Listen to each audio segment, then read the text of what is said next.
Now answer me this. Should obesity be treated as a disability? A childminder in Denmark has been sacked for being overweight. At 25 stone, he was unable to bend down and tie the children's shoelaces. Well, he's taken the case to the European Court of Justice, and if he's successful, it could make bosses in Britain treat obesity as a disability, which would mean that instead of being sacked for being obese, if you couldn't do your job, then bosses would have to accommodate themselves to your, stroke, inverted commas, disability. Is that right? Is obesity a disability? Let's speak to Fatima Parker. Fatima's 17 stone and promotes a positive, healthy body image. Fatima, how are you? You all right? I'm all right. Thank you, Adrian. Yeah. So what do you make of this? I don't know the case of that man. I don't know why actually he's doing this job in the first place if he can't do his job properly. And then maybe he has a disability that has caused him to not be able to move as he does. Yeah, well, the principle is quite clear, isn't it? He's saying that, having faced dismissal for being 25 stone because he can't tie the shoelaces, he's saying that he's been discriminated against because he's obese, and that instead of being sacked, he should be regarded as somebody with a disability, and his employer should accommodate him. They should, yes, because, there is a lot of discrimination that we don't see and we don't notice. The propaganda of fat or being fat, it's self-inflicted, is very rife. Like they ingrain it in our heads and our minds every day that if you're fat, it means you've eaten too much and you're lazy. Even if you have a disease, you've caused that disease. Even if, let's say, a slim person and a fat person have the same disease, the slim person is treated with compassion and the fat person is blamed and put on a diet.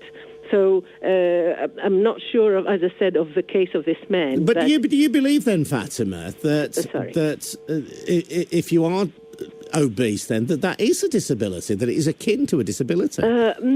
It could be if the person, if it's not treated, since the doctors everywhere now in the world would look at a fat person and they diagnose them as having that disease due to being overweight and having an unhealthy lifestyle. And many times these people, or I'm not saying everybody, but many of them would have an underlying disease that has not been treated, and it develops into a disability like an autoimmune disease or any other types of inflammation that would incapacitate the body. Yeah, well, clearly, Fatima, there may be some people who have underlying conditions that may contribute to them gaining weight, and, that's very unfortunate. But I was interested when you talked about the propaganda that suggests that people are overweight because they eat too much. Isn't that the reason that most people who are overweight are overweight? Not everybody, no. Most, I said, most. Not most, really, because there are so many reasons that people are fat. You have genetics and you have lifestyle, and you have diseases and you have medication side effects. But we are all swept under the same, carpet that if you're fat. And then this is getting even worse because the standard of fat is going lower and lower and lower and lower. Now a size 12 woman is considered fat, and it will go even lower, which is indicative, because what you need to do is encourage people to eat healthy and to look at the case by case condition. If this man is disabled for other reasons, so he should be treated as a disabled. No, Fatima. You keep sort of trying to drive me into this corner of this bloke could have other underlying difficulties.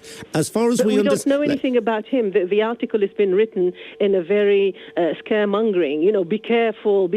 You're going to be treating your fat patient or your fat employees with respect, and you're going to allow them to have bigger seats and a parking near your establishment, which is bad, because that's bad for the diet industry and people who are selling weight loss and who are giving us a bad name.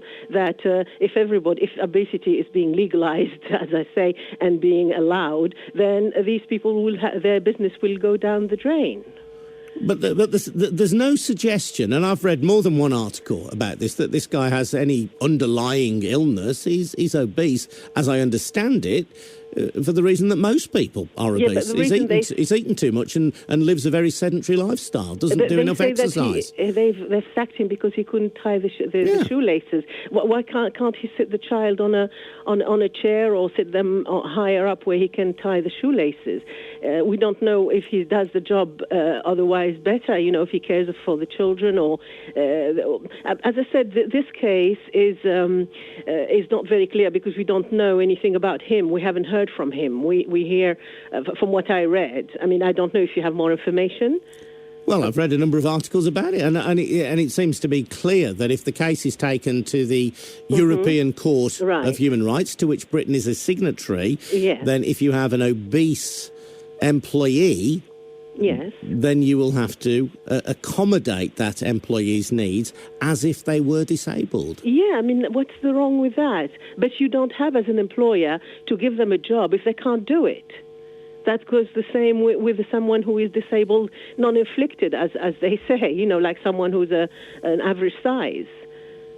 Well, I suppose people would say, though, it's a little bit insulting to people who are born with disabilities to say that somebody who is obese, because they have overeaten and because they don't exercise, should get the same accommodation as them. I mean, surely the individual has to accept some responsibility, don't they? The thing is, as you introduced me, 17 stone, meaning, like she's obese, she's one of these people we don't want. I wouldn't want to take any... I was explaining, I understand. That's where you're coming from in this debate. Yes, absolutely. But what I'm saying is I wouldn't want to take any of the rights or of the advantages that these people who are disabled, born disabled, or have had a disability due to accident or any other reason. I wouldn't want as a fat person. But there are other fat people or obese people who are disabled, but because they look fat, it's all been put in on their... they've been accused of self-inflicting, and it's due to them, because of them, that they are like that, and they're taking away from the genuine people who need it most. Fatima, thanks very much indeed for joining us. Fatima Parker, look, I haven't spoken to the bloke in Denmark. I don't know the full ins and outs of his story.